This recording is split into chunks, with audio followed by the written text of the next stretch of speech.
이와 비슷한 사고가 경부고속도로에서도 발생했습니다.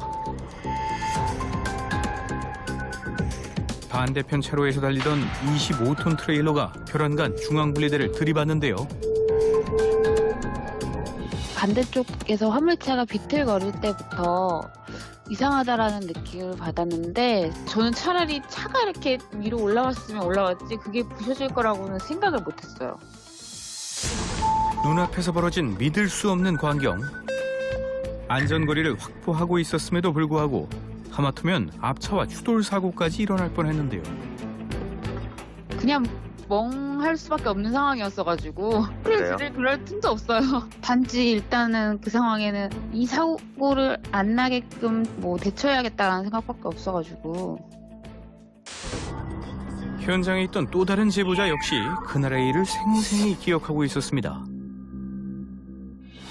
살았다는 거에 일단 안도하기는 했는데 이게 공포감이 그때 당시에는 엄청 컸었어요. 그때 당시에는 당연히 화물차가 뭐 졸음운전한 줄 알고 저 화물차에 갑자기 화가 났었거든요. 저 사람 때문에 죽을 뻔했다 뭐 이런 생각이 들었었는데 알고 보니까 화물차 잘못이 아니었어요. 트레일러가 방향을 틀어 중앙분리대를 들이받으면서 벌어진 사고. 놀랍게도 그 원인은 트레일러가 아닌 다른 곳에 있었습니다.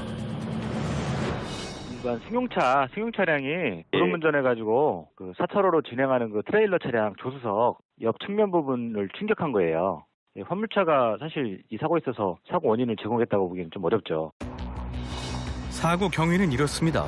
5차로에서 주행 중이던 승용차 운전자가 졸음운전을 하며 옆 차로로 진입했고 달리고 있던 트레일러는 승용차와 부딪힌 뒤 중심을 잃으면서 중앙분리대에 충돌한 거죠. 이 사고로 3명의 운전자가 부상을 입고 트레일러를 포함해 총 6대의 차량이 파손됐습니다. 그런데 블랙박스 영상을 자세히 살펴보면 한 가지 의문이 생기는데요. 승용차가 화물차를 충돌하면서 벌어진 일이라고 보기에는 트레일러가 중앙분리대에 부딪히기 전부터 심하게 꺾여 있었다는 겁니다.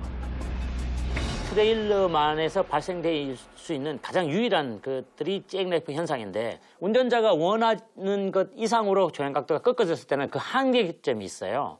한계점을 벗어났을 때는 운전석 자체가 틀어지면서 차체는 달려가는 속도, 관성의 에너지를 그대로 유지하기 때문에 운전석이 이렇게 꺾여서 그냥 이렇게 밀려가는 현상, 이런 것들이 잭레이프 현상이라고 이해를 하시면 좋죠.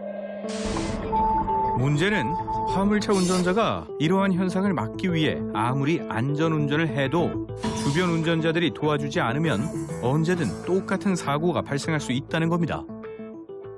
이 차가 제동을 하고 싶어도 안 될 때가 있다라는 거. 또 제동을 해서 잭라이프 현상이 나서 이미 제어 불능 상태에서 밀려 나왔을 때는 승용차 운전자도 다칠 수가 있기 때문에 이런 잭라이프 현상을 받아들이고 큰 차들 옆에 주변을 주행을 계속 하거나 이 차를 앞지르기를 하거나 끼어들게 하는 것은 상당히 위험한 행위라는 거죠.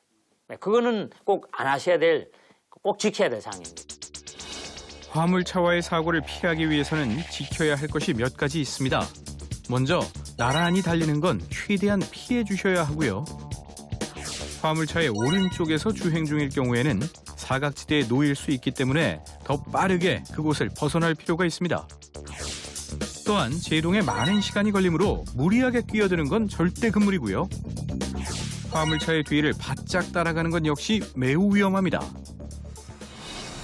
화물차 사고의 사망률은 승용차보다 약 2배가량 높습니다. 그만큼 사고로 이어질 경우 인명피해의 위험이 훨씬 큰데요. 도로 위 안전한 동행을 위해서는 화물차와 승용차 운전자 모두의 노력이 필요하다는 사실 꼭 명심하시길 바랍니다.